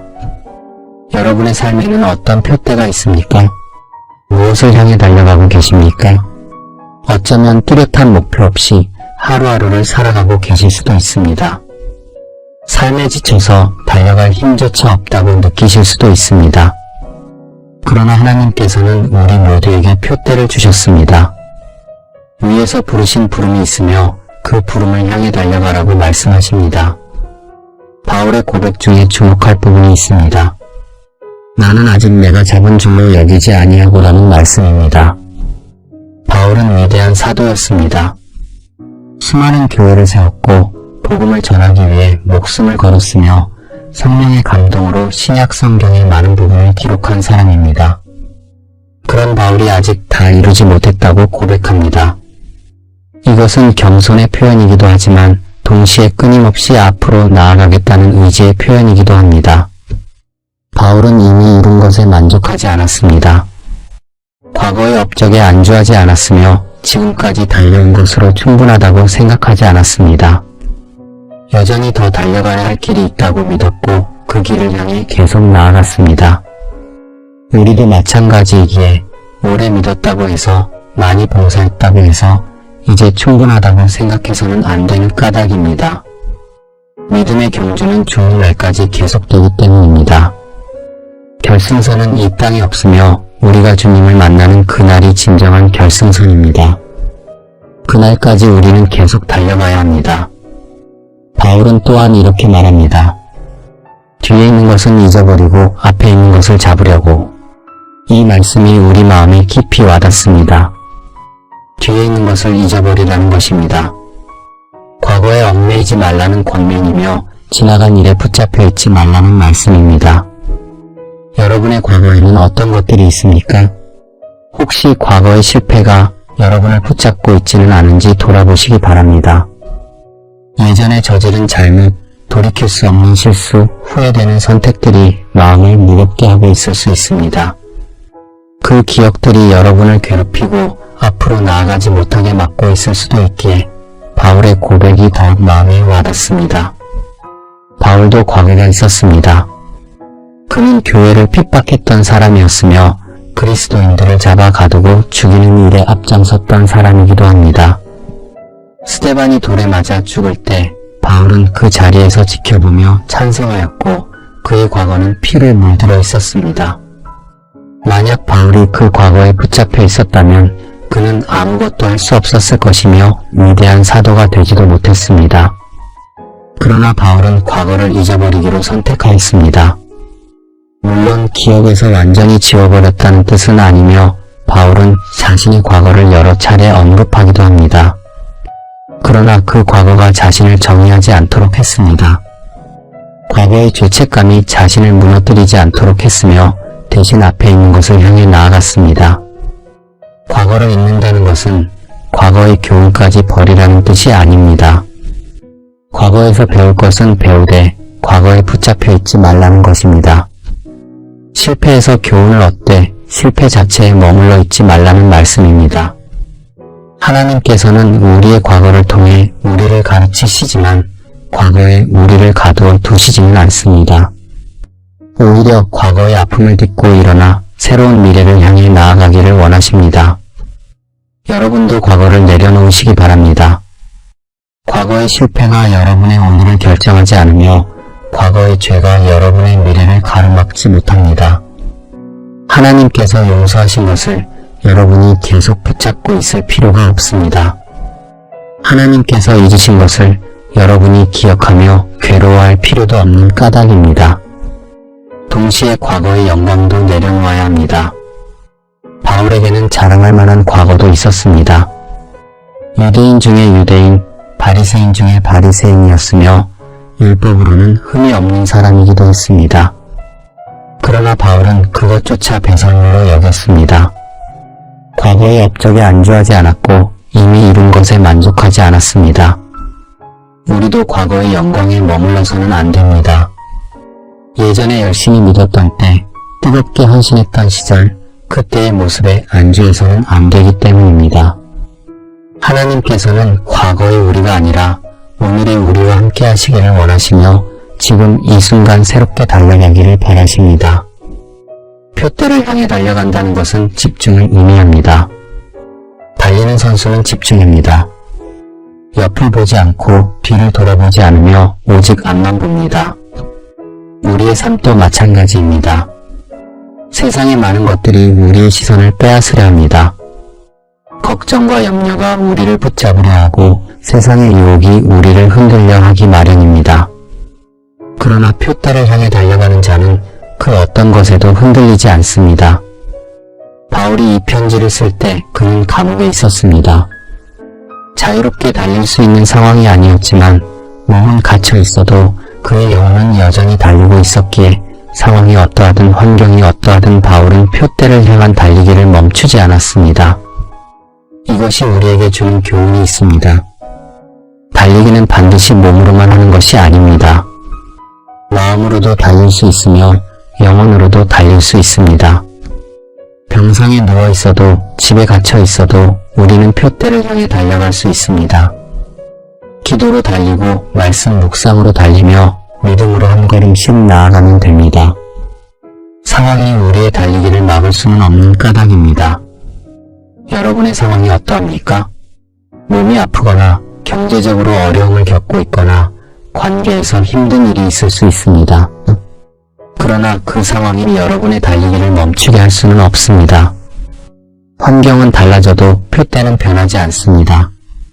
하나님의 부르심은 여전히 유효하며 그 상을 향해 달려가라는 말씀은 오늘도 우리에게 주어집니다. 나이가 들어 몸이 예전 같지 않을 수 있습니다. 젊었을 때처럼 열정적으로 뛸 수 없을 수도 있습니다. 그러나 달리기의 속도는 중요하지 않습니다. 빨리 달리는 것이 아니라 멈추지 않고 달리는 것이 중요합니다. 느리더라도 꾸준히 나아가면 됩니다. 걷는 것처럼 천천히라도 표대를 향해 한 걸음씩 내디디면 됩니다. 하나님께서는 우리의 속도를 재시는 것이 아니라 우리의 방향을 보십니다. 달리기에는 인내가 필요합니다. 단거리 경주가 아니라 마라톤과 같기에 순간의 폭발력보다 끝까지 버티는 힘이 중요합니다. 중간에 포기하지 않고 끝까지 달려가는 것이 필요합니다. 바울도 그렇게 살았으며 그의 삶 전체가 하나의 긴 달리기였습니다. 마라톤을 뛰어본 사람은 알 것입니다. 중간에 포기하고 싶은 순간이 찾아옵니다. 다리는 무겁고 숨은 차오르며 더 이상 달릴 수 없을 것 같은 순간이 옵니다. 그러나 그 고비를 넘기면 다시 힘이 생기고 다시 달릴 수 있게 됩니다. 믿음의 경주도 마찬가지입니다. 포기하고 싶은 순간이 있지만 그 순간을 넘기면 새로운 힘이 주어집니다. 하나님께서 달려가는 자에게 새 힘을 주시기 때문입니다. 여러분도 포기하지 마시기 바랍니다. 지금 힘들어도, 지금 지쳐 있어도 조금만 더 달려가십시오. 결승선이 가까워지고 있습니다. 상을 주실 분이 기다리고 계십니다. 잘했다 착하고 충성된 종아 라고 말씀하실 주님이 결승선에서 기다리고 계십니다. 결승선에서 주님을 만나는 그 순간을 상상해 보시기 바랍니다. 평생을 달려온 믿음의 경주가 끝나고 마침내 주님 앞에 서는 그 순간 주님께서 우리를 맞아주실 것입니다. 수고했다, 고생했다, 잘 달려왔다 라고 말씀해 주실 것이며 그 순간을 생각하면 지금의 힘듦은 아무것도 아닙니다. 그 순간을 바라보며 오늘도 한 걸음 더 나아갈 힘을 얻게 됩니다. 바울의 네 번째 선언을 마음에 새기시기 바랍니다. 뒤에 있는 것은 잊어버리고 앞에 있는 것을 잡으려고 표대를 향해 달려가십시오. 과거에 얽매이지 말고 미래를 향해 나아가시기 바랍니다. 하나님께서 부르신 그 부름을 향해 오늘도 한 걸음 더 내디디십시오. 이것이 바울의 네 번째 선언이며 믿음의 경주를 달리는 우리 모두에게 주어진 권면입니다. 이제 바울의 다섯 번째 선언으로 나아갑니다. 이 선언은 불안과 걱정으로 가득한 우리 마음에 평화를 선물하는 하나님의 약속입니다. 바울은 빌립보서 4장 4절에서 이렇게 권면합니다. 주 안에서 항상 기뻐하라. 내가 다시 말하노니 기뻐하라. 항상 기뻐하라는 말씀이며 다시 한번 강조하여 기뻐하라고 말씀하십니다. 때때로 기뻐하라가 아니라 어떤 상황에서도 항상 기뻐하라는 권면입니다. 이 말씀을 들으면 솔직히 어렵게 느껴질 수 있습니다. 삶에는 기쁜 일만 있는 것이 아니기 때문입니다. 걱정되는 일, 슬픈 일, 힘든 일이 많기에 어떻게 항상 기뻐할 수 있는지 의문이 드실 수 있습니다. 바울은 그 비결을 이어서 알려줍니다. 빌립보서 4장 6절과 7절 말씀입니다. 아무것도 염려하지 말고 다만 모든 일에 기도와 간구로 너희 구할 것을 감사함으로 하나님께 아뢰라. 그리하면 모든 지각에 뛰어난 하나님의 평강이 그리스도 예수 안에서 너희 마음과 생각을 지키시리라. 이 말씀이 바울의 다섯 번째 선언이며 불안을 이기는 믿음의 비결입니다. 아무것도 염려하지 말라고 말씀하시는데 여기서 아무것도라는 표현이 중요합니다. 큰 일만 염려하지 말라는 것이 아닙니다. 작은 일도 사소한 일도 어떤 일도 염려하지 말라는 말씀입니다. 건강 문제든 경제적 어려움이든 자녀 걱정이든 관계의 갈등이든 어떤 염려도 붙잡고 있지 말라는 권면입니다. 여러분은 지금 어떤 염려를 안고 계십니까? 밤에 잠자리에 누우면 어떤 걱정이 떠오릅니까? 낮 동안에는 바쁘게 움직이며 잊고 지내지만 밤이 되면 걱정이 밀려올 수 있습니다. 내일 일이 걱정되고 다음 달 일이 걱정되며 앞으로의 일이 마음에 걸리기도 합니다. 바울은 그 염려를 어떻게 해야 하는지 알려주는데 그냥 잊어버리라는 말씀이 아니며 억지로 걱정하지 말라는 말씀도 아닌 까닭입니다. 바울은 구체적인 방법을 제시합니다. 기도와 간구로 하나님께 아뢰라는 것이며 염려를 기도로 바꾸라는 뜻입니다. 기도는 염려를 하나님께 가져가는 통로입니다. 우리가 짊어지기에 너무 무거운 짐을 하나님께 내려놓는 방법이기도 합니다. 혼자 걱정을 붙잡고 있으면 그 걱정은 점점 커지게 됩니다. 밤에 잠을 이루지 못하고 뒤척이며 온갖 나쁜 상상이 머릿속을 채웁니다. 그러나 그 염려를 하나님께 가져가면 상황이 달라지게 됩니다. 하나님께서 우리의 짐을 받아주시며 우리의 걱정을 맡아주십니다. 감사함으로 아뢰라는 말씀도 눈여겨보아야 합니다. 기도할 때 불평으로 시작하지 말고 감사로 시작하라는 뜻입니다. 문제만 늘어놓지 말고 먼저 하나님의 은혜를 기억하라는 말씀이기도 합니다. 감사로 기도를 시작하면 마음이 바뀌기 시작합니다. 문제에 집중하던 시선이 하나님께로 옮겨가게 됩니다. 어떤 분은 감사할 것이 없는데 어떻게 감사하느냐고 물으실 수 있습니다. 상황이 너무 힘들어서 무엇을 감사해야 할지 모르겠다고 하실 수도 있기에 그 마음을 충분히 이해합니다. 그러나 자세히 들여다보면 감사할 것은 언제나 있기 마련입니다. 오늘 하루 숨 쉴 수 있는 것, 눈을 뜰 수 있는 것, 이 말씀을 들을 수 있는 것 모두 감사의 제목입니다. 기도할 때 이렇게 시작해 보시기 바랍니다. 하나님 감사합니다. 이 어려운 상황 속에서도 주님께서 함께해 주시니 감사드립니다. 그리고 나서 여러분의 염려를 솔직하게 말씀드리면 됩니다. 하나님, 이 문제가 너무 걱정되고 어떻게 해야 할지 모르겠으니 주님께서 도와주십시오 라고 기도하시면 좋습니다. 이렇게 기도하면 어떤 일이 일어납니까? 바울은 분명하게 말씀합니다. 하나님의 평강이 너희 마음과 생각을 지키시리라. 하나님의 평강이 임한다는 뜻이며 문제가 당장 해결되지 않아도 마음에 평안이 찾아옵니다. 상황이 바뀌지 않아도 그 상황을 바라보는 마음이 바뀌게 됩니다. 하나님의 평강은 모든 지각에 뛰어나다고 말씀하시는데 이것은 인간의 이해를 초월하는 평강이라는 뜻입니다. 상황을 보면 평안할 수 없는데 평안이 찾아오고 머리로는 이해가 안 되는데 마음은 편안해집니다. 논리적으로 설명할 수 없는데도 걱정이 사라지는 것을 경험하게 됩니다.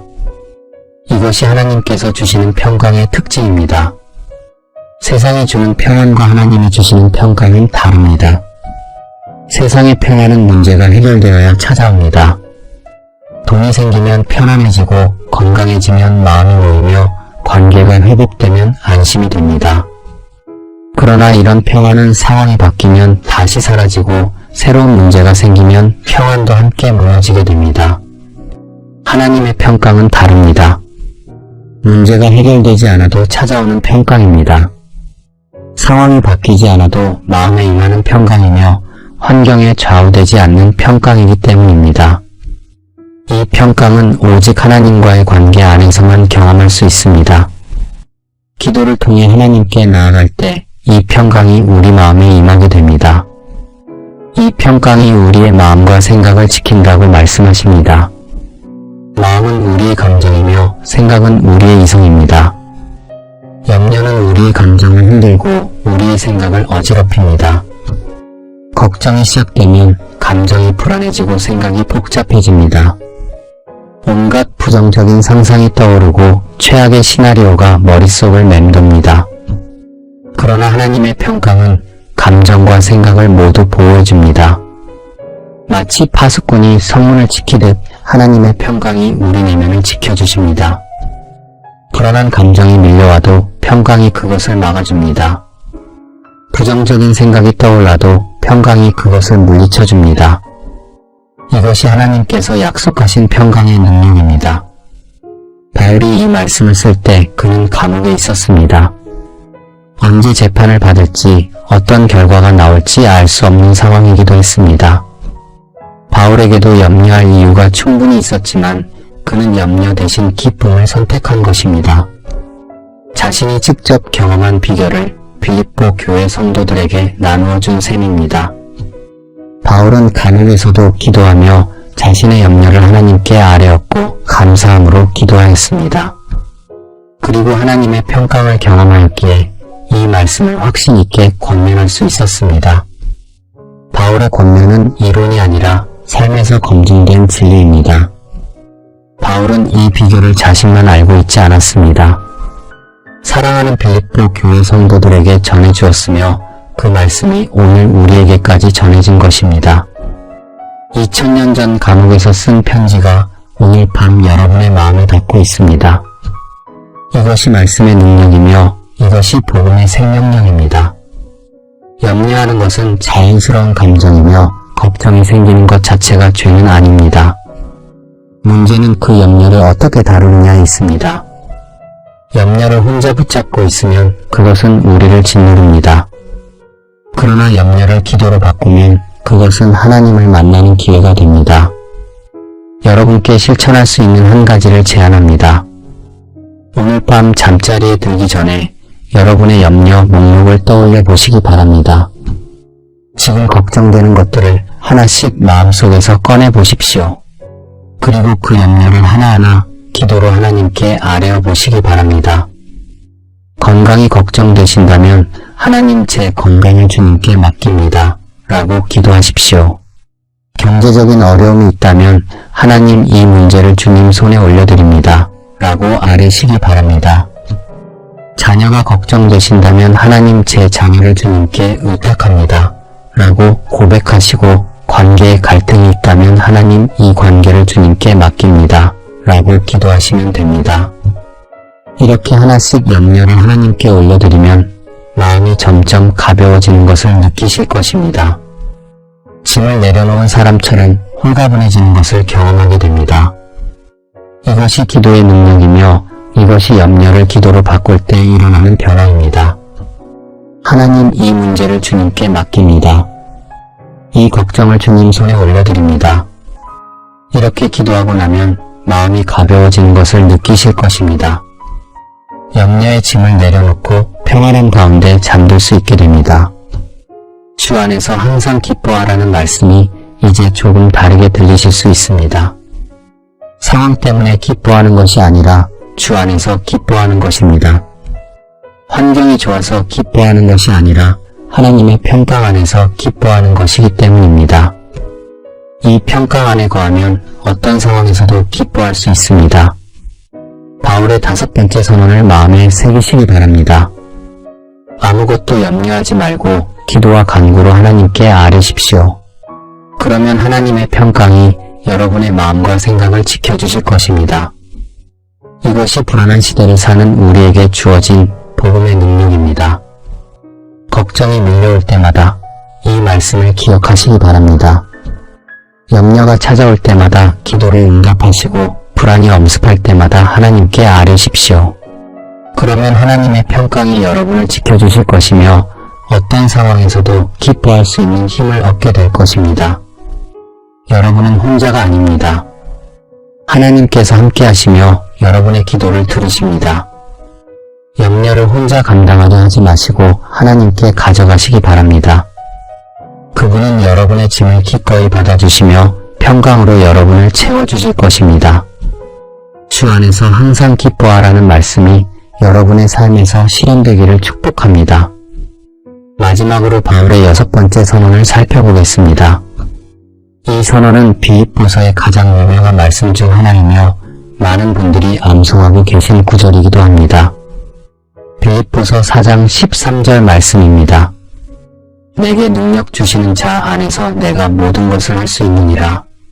이 말씀이 바울의 6번째 선언이며 우리에게 주어진 놀라운 약속이기도 합니다.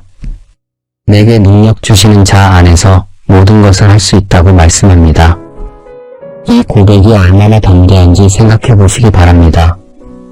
모든 것을 할 수 있다는 것은 불가능이 없다는 뜻입니다. 어떤 상황도, 어떤 환경도, 어떤 어려움도 이겨낼 수 있다는 고백이기도 합니다. 그러나 이 말씀을 오해하면 안 됩니다. 바울이 말하는 것은 내 힘으로 모든 것을 할 수 있다는 뜻이 아닙니다.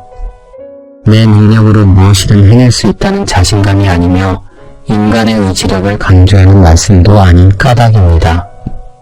바울은 분명하게 말하는데 내게 능력 주신 자 안에서라고 고백하십니다. 능력의 근원이 나에게 있지 않습니다. 능력의 근원은 하나님께 있으며 그리스도께 있기 때문입니다. 내가 강해서 모든 것을 할 수 있는 것이 아니라 내 안에 계신 그리스도께서 능력을 주시기에 가능한 일입니다.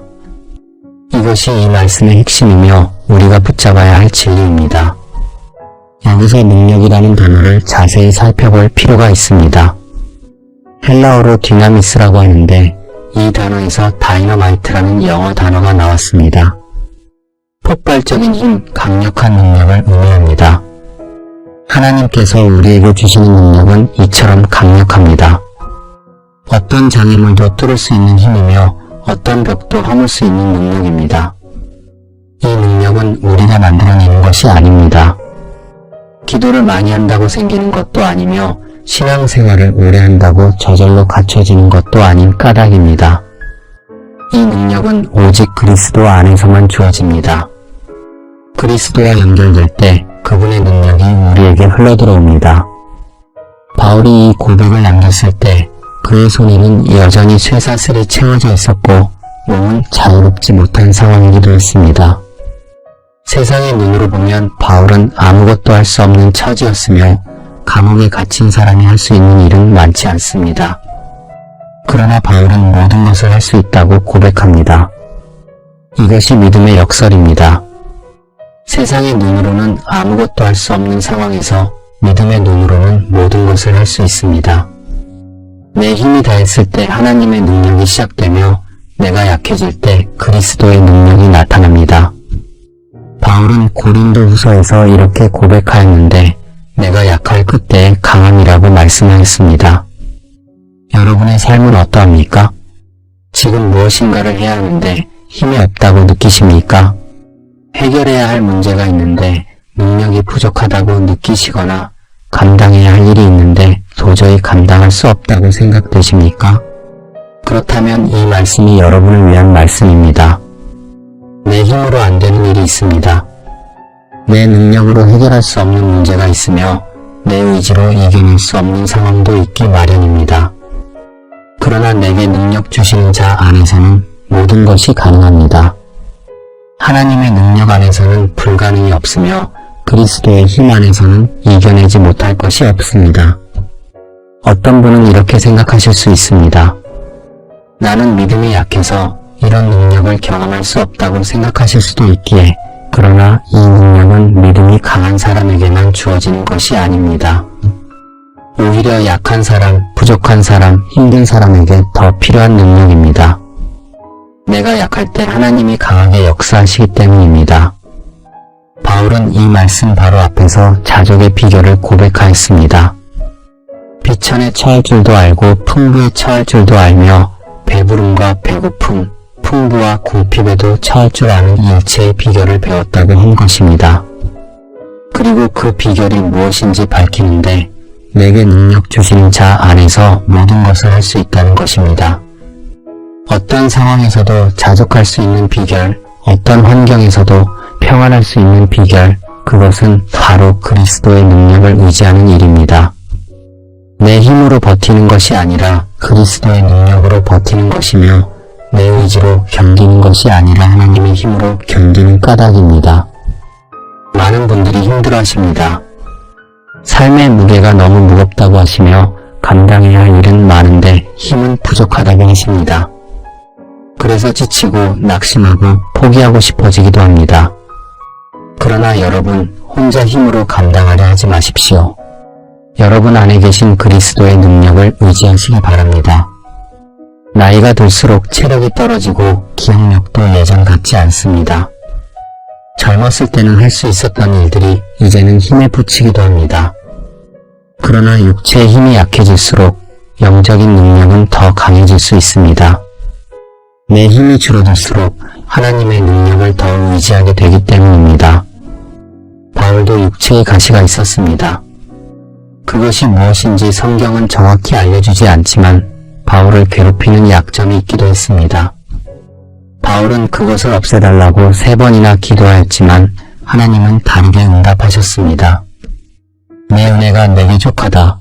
이는 내 능력이 약한 데서 온전하여짐이라고 말씀하셨습니다. 그리스도인의 삶은 혼자 버티는 삶이 아닙니다. 이를 악물고 견디는 삶이 아니며 내 의지력으로 살아가는 삶도 아닌 까닭입니다. 그리스도인의 삶은 그리스도의 능력을 공급받는 삶입니다. 포도나무에 붙어있는 가지가 수액을 공급받듯이 우리도 그리스도 안에서 능력을 공급받게 됩니다. 예수님께서 말씀하셨습니다. 나는 포도나무요 너희는 가지라.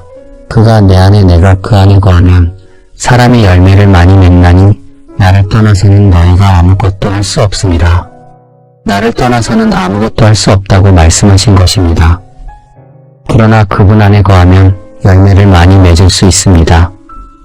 바울의 고백과 예수님의 말씀이 연결됩니다. 그리스도 안에서 모든 것을 할 수 있고 그리스도를 떠나서는 아무것도 할 수 없습니다.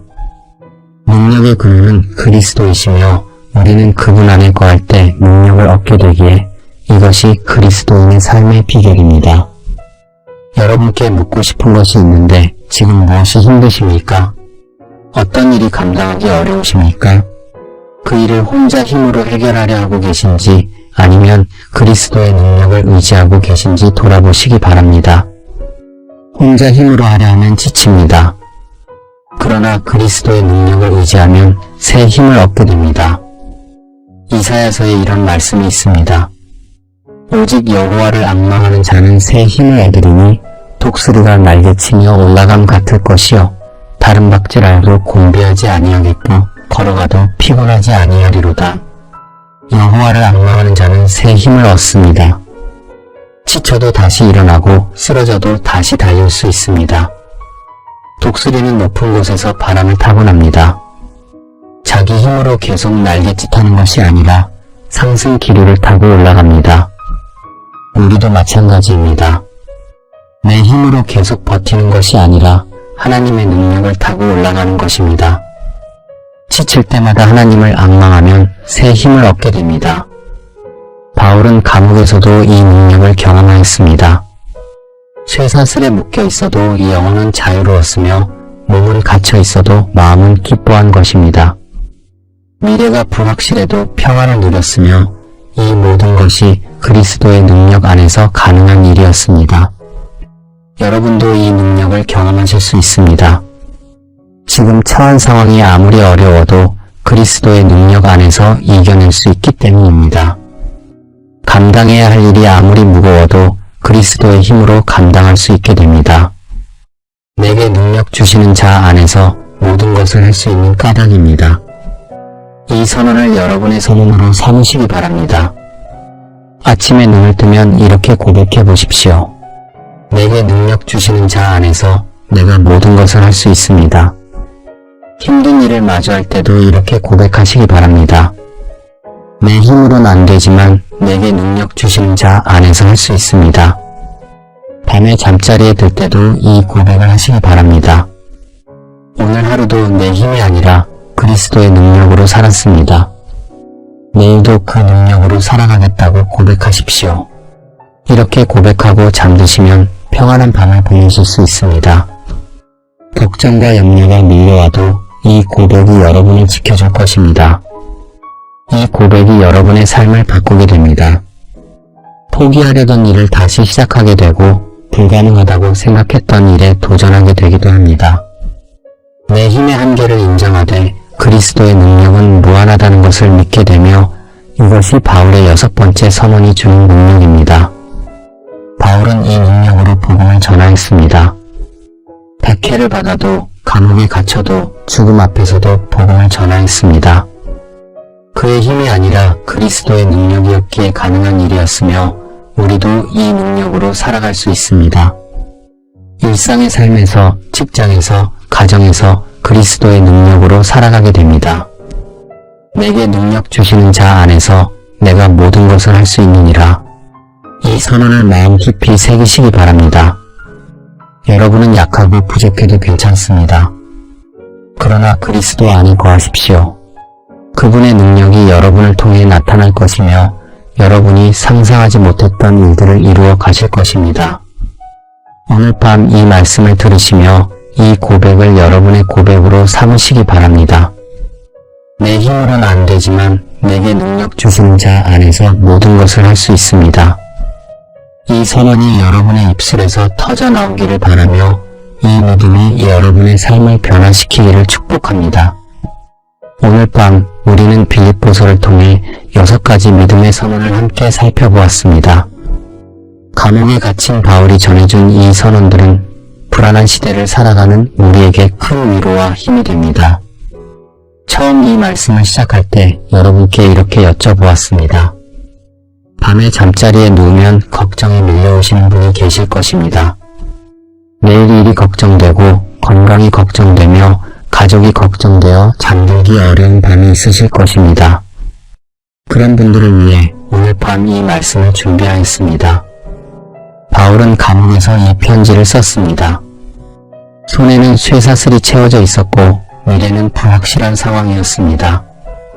언제 재판을 받을지 어떤 판결이 나올지 알 수 없는 처지였습니다. 인간적으로 보면 바울에게도 걱정할 이유가 충분히 있는 상황입니다. 로마의 감옥은 어둡고 춥고 습한 곳이었습니다. 쇠사슬에 묶인 채로 지내야 하는 날들이 계속되었고 밖에서 무슨 일이 벌어지는지 알 수 없는 상황이기도 했습니다. 사랑하는 빌립보 교회 성도들을 만날 수도 없었으며 복음을 전하러 다닐 수도 없는 처지입니다. 바울에게 가장 힘든 것은 아마도 이 무력감이었을 것입니다. 그러나 바울은 걱정하지 않았습니다. 오히려 기뻐하였으며 빌립보 교회 성도들에게도 기뻐하라고 권면하였습니다. 어떻게 그것이 가능하였습니까? 바울에게는 불안을 이기는 믿음의 선언이 있었기 때문입니다. 첫 번째 선언을 기억하십니까? 살아도 주를 위하고 죽어도 주를 위하여 내게 사는 것이 그리스도니 죽는 것도 유익함이라는 고백이었습니다. 삶과 죽음 모두 그리스도 안에 있다는 확신이 바울의 첫 번째 선언입니다. 두 번째 선언은 그리스도 예수의 마음을 품으라는 것이며 하늘 보좌를 버리고 종의 형체를 입으신 예수님의 겸손을 우리도 본받으라는 권면이기도 합니다. 자기를 비우고 낮아지신 그리스도의 마음을 품을 때 우리의 관계도 회복됩니다. 세 번째 선언은 해와 별들처럼 세상의 빛으로 살라는 것입니다.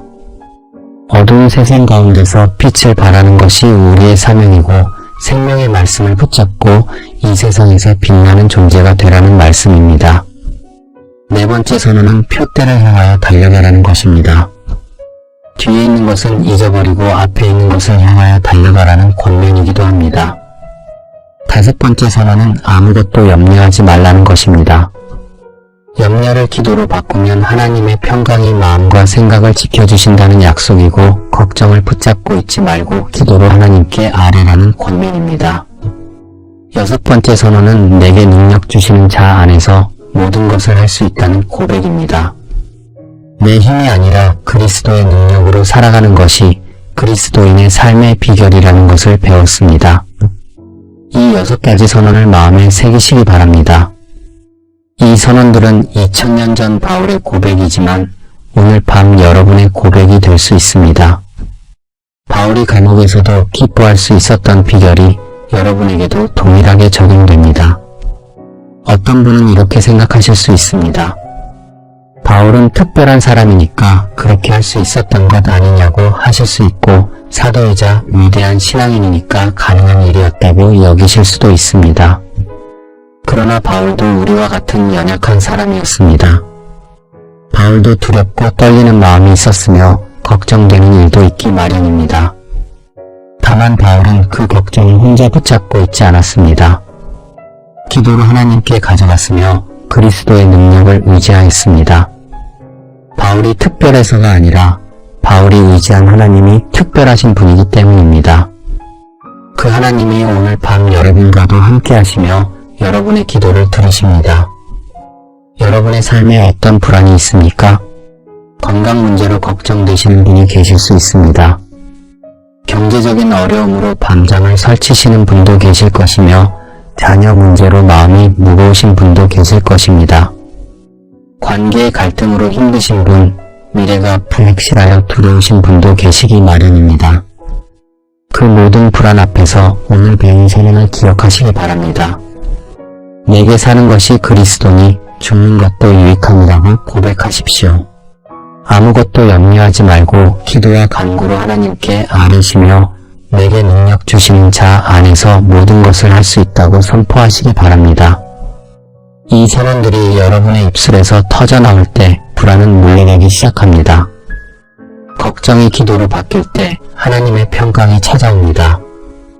내 힘이 아니라 그리스도의 능력을 의지할 때 어떤 상황도 이겨낼 수 있게 됩니다. 여러분, 이 선언들을 매일 고백하시기 바랍니다. 아침에 눈을 뜨면 이 선언으로 하루를 시작하시고 밤에 잠자리에 들면 이 선언으로 하루를 마무리하십시오. 걱정이 밀려올 때마다 이 선언을 기억하시고 불안이 엄습할 때마다 이 선언을 고백하시기 바랍니다. 바울이 감옥에서도 기뻐할 수 있었던 것은 이 선언을 붙잡고 살았기 때문이며 여러분도 이 선언을 붙잡고 사시면 어떤 상황에서도 기뻐하며 살아가실 수 있습니다. 이것이 빌립보서가 우리에게 전해주는 복음의 능력이며 불안한 시대를 이기는 믿음의 비결입니다. 빌립보서는 기쁨의 편지라고 불립니다. 감옥에서 쓴 편지인데 기쁨이라는 단어가 16번이나 나옵니다. 어떻게 감옥에서 기쁨을 말할 수 있습니까? 바울의 기쁨은 환경에서 오는 것이 아니었기 때문입니다. 그의 기쁨은 그리스도 안에서 오는 것이었으며 환경이 바뀌어도 변하지 않는 기쁨이었습니다. 세상의 기쁨은 조건이 있습니다. 돈이 있으면 기쁘고 건강하면 기쁘며 일이 잘 풀리면 기쁩니다. 그러나 이런 기쁨은 조건이 바뀌면 사라집니다. 돈이 없어지면 기쁨도 사라지고 건강이 나빠지면 기쁨도 함께 무너지게 됩니다. 이것이 세상이 주는 기쁨의 한계입니다. 그러나 그리스도 안에서 누리는 기쁨은 다릅니다. 조건에 상관없이 누리는 기쁨이며 환경이 바뀌어도 변하지 않는 기쁨입니다. 바울은 감옥에서도 이 기쁨을 누렸으며 빌립보 교회 성도들에게도 이 기쁨을 전해주었습니다. 여러분도 이 기쁨을 경험하실 수 있습니다. 환경이 좋아서 기뻐하는 것이 아니라 그리스도 안에서 기뻐하는 것입니다. 문제가 해결되어서 평안한 것이 아니라 하나님께 맡겼기에 평안한 까닭입니다. 이것이 빌립보서가 우리에게 전해주는 복음의 능력입니다. 오늘 밤 이 말씀을 들으시는 여러분께 하나님의 평강이 임하기를 기도합니다. 잠자리에 누우실 때 걱정이 밀려오거든 오늘 배운 선언을 기억하시기 바랍니다. 염려가 찾아오거든 기도로 바꾸시고 불안이 엄습하거든 그리스도의 능력을 의지하십시오. 빌립보서 4장 19절에 이런 말씀이 있습니다. 나의 하나님이 그리스도 예수 안에서 영광 가운데 그 풍성한 대로 너희 모든 쓸 것을 채우시리라. 하나님께서 여러분의 필요를 채워주시겠다는 약속이며 여러분이 필요한 것을 하나님께서 아시는 까닭입니다. 이 약속을 붙잡고 오늘 밤 평안히 쉬시기 바랍니다. 내일 걱정은 내일에 맡기시고 오늘 밤은 하나님의 품 안에서 쉬십시오. 여러분을 사랑하시는 하나님께서 여러분의 모든 것을 돌보아 주실 것입니다. 오늘 밤 잠자리에 누우시면 오늘 들은 말씀을 떠올려 보시기 바랍니다. 6가지 선언 중에서 가장 마음에 와닿는 선언을 입술로 고백해 보십시오. 내게 사는 것이 그리스도니 죽는 것도 유익함이라. 아무것도 염려하지 말고 기도로 하나님께 아뢰라. 내게 능력 주시는 자 안에서 모든 것을 할 수 있다. 이 고백이 여러분의 마음을 지켜주고 평안한 밤을 선물해 줄 것입니다. 여러분은 소중한 분들입니다. 하나님께서 사랑하시는 자녀이며 예수 그리스도 안에서 구원받은 성도이기도 합니다. 세상이 아무리 불안해도 여러분에게는 하나님이 계시며 환경이 아무리 어려워도 여러분에게는 그리스도의 능력이 있습니다. 이 사실을 잊지 마시고 담대하게 살아가시기 바랍니다. 함께 기도하겠습니다. 사랑의 하나님, 오늘 밤 이 말씀을 듣는 모든 분들에게 주님의 평강을 부어주시옵소서. 불안과 걱정으로 힘든 마음을 주님의 사랑으로 위로하여 주시옵소서. 오늘 배운 6가지 선언이 삶의 고백이 되게 하시고 어떤 상황에서도 기뻐하며 살아가게 하여 주시옵소서. 밤에 잠자리에 누울 때 걱정이 밀려오지 않게 하시고 주님의 평강으로 마음을 채워주시옵소서. 예수님의 이름으로 기도드립니다. 아멘. 오늘 밤 함께 해주셔서 감사합니다. 이 영상이 은혜가 되셨다면 좋아요와 구독으로 응원해주시면 감사하겠습니다. 더 더 많은 분들이 이 말씀을 통해 위로받을 수 있도록 주변 분들께도 나눠주시면 좋겠습니다. 다음 영상에서 또 만나 뵙기를 기대하며 평안한 밤 되시기 바랍니다.